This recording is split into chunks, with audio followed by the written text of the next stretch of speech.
नहीं होता था। रसूल लोगों की ख्वाहिशात के साथ नहीं आते।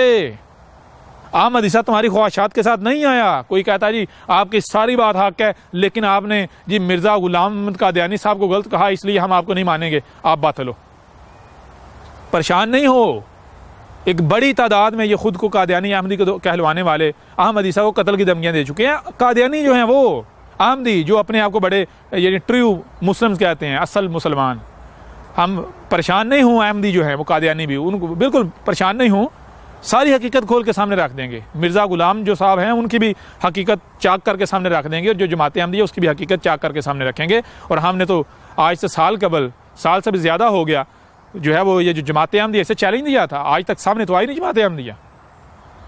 और ये जमात अहमदिया तो जो चेले चांटे आते हैं, आकर बकवासात करते हैं, हमसे मुनाजरा कर, ये कर, वो कर, तो मैं इनसे पूछूंगा क्या तुम्हारी जमात नहीं है, तंजीम नहीं है? अगर तो जमात नहीं है, तुम फिरकों में बटे पड़े हो, तो ठीक है भाई, तुमसे मैं करने को तैयार। लेकिन अगर तुम जो तुम्हारा वो खलीफा है उसको खलीफा मानते हो, अपना लीडर मानते हो, तो लीडर का काम होता है लीड करना, चेलू चांटू का काम नहीं होता। अपने लीडर को सामने लेकर आओ। अगर इतने तुम्हें हिम्मत है, अगर इतने तुम हक पर हो, बहरहाल परेशान नहीं हो। आइंदा नशिस्तें आएंगी कि जनाब हम आपको इसलिए बातिल कहते हैं, आपको एक अच्छा आलम तो मान सकते हैं, लेकिन आपको रसूल नहीं मान सकते, नबी नहीं मान सकते। क्यों? क्योंकि आपने मिर्ज़ा गुलाम साहब को जो है वो उनको गलत कहा है, उनको जो है वो उनको रसूल नहीं माना, उनको नबी नहीं माना। तो परेशान नहीं हो। जो रसूल होगा, रसूल उसकी तस्दीक करेगा, और जो कज़ाब था, रसूल उसको कज़ाब साबित करेगा। और अगर तुम लोग डॉक्यूमेंट्री देख लो तो तुम्हारे ऊपर वाज़ेह हो जाए, डॉक्यूमेंट्री के अंदर जो है मिर्ज़ा गुलाम जो है उसकी हकीकत सारी चेक करके रख दी हुई है, चेक करके रख दी हुई है। एक बार देखो तो सही, अहमद ईसा की किताब को पढ़ो तो सही। लेकिन तुम्हारा मामला क्या है? तुम जो अपने आप को ट्रू मुस्लिम कहलवाने वाले हो, कादियानी अहमदी, और तुम तो जो मुसलमान हैं उनसे भी बाज़ेदार हो, तुमने तो उनसे भी बड़े ताले लगाए हुए हैं। तुम भी तो उसी पर चाले जिस पर तुम लोगों ने अपने बाउजाद को पाया। तुम कौन सा गौर फिक्र कर रहे हो? तुम भी तो अंधे मुकल्लद बने हुए हो। तुम्हें तो खुद नहीं पता मिर्ज़ा गुलाम अहमद कादियानी ने लिखा क्या अपनी किताबों में। पहले उसका लिटरेचर तो पढ़ लो, अहमद ईसा पर इल्ज़ामात बाद में लगाना। परेशान नहीं हो। एक एक बात का जो जवाब दिया जाएगा अपने वक्त पर, हर चीज़ खोल कर सामने रखी जाएगी।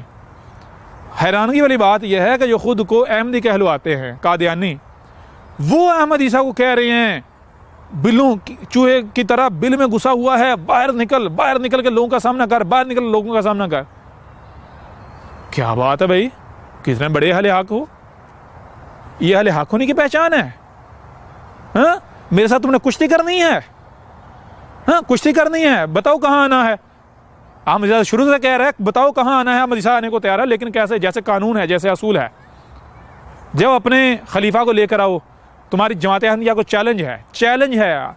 इससे पहले कि मैं सारा तह पंचा एक कर दूं, अगली नशिस्तों में हर चीज़ खोल कर रख दूं, चैलेंज है तुम्हें। अपनी जमात अहमदिया को सामने लेकर आओ, मुआहदा करते हैं, उस मुआहदे के मुताबिक बात होगी। जो बातिल साबित होगा वो हक की गवाही देगा, ऐलान करेगा। और अगर वो हक ऐलान नहीं करता तो उसका बातिल होना दुनिया के ऊपर वाज़ेह हो चुका। अहमद ईसा मुआहदे के मुताबिक जो जगह तय होगी, अहमद ईसा वहाँ आएगा, वहाँ पर रहकर बाकायदा लाइव डिबेट होगी, एक एक मौजू पर एक एक मसले पर बात होगी। अहमद ईसा जमात अहमदिया का और मिर्ज़ा गुलाम अहमद कादियानी को बातिल और कज़ाब साबित करेगा, और तुम्हारे ऊपर लाज़िम है कि तुम अहमद ईसा को कज़ाब साबित करो। फैसला हो जाएगा। कोई परेशानी है? कोई परेशानी नहीं। हिम्मत करो, मैदान में आओ। क्यों नहीं आते मैदान में?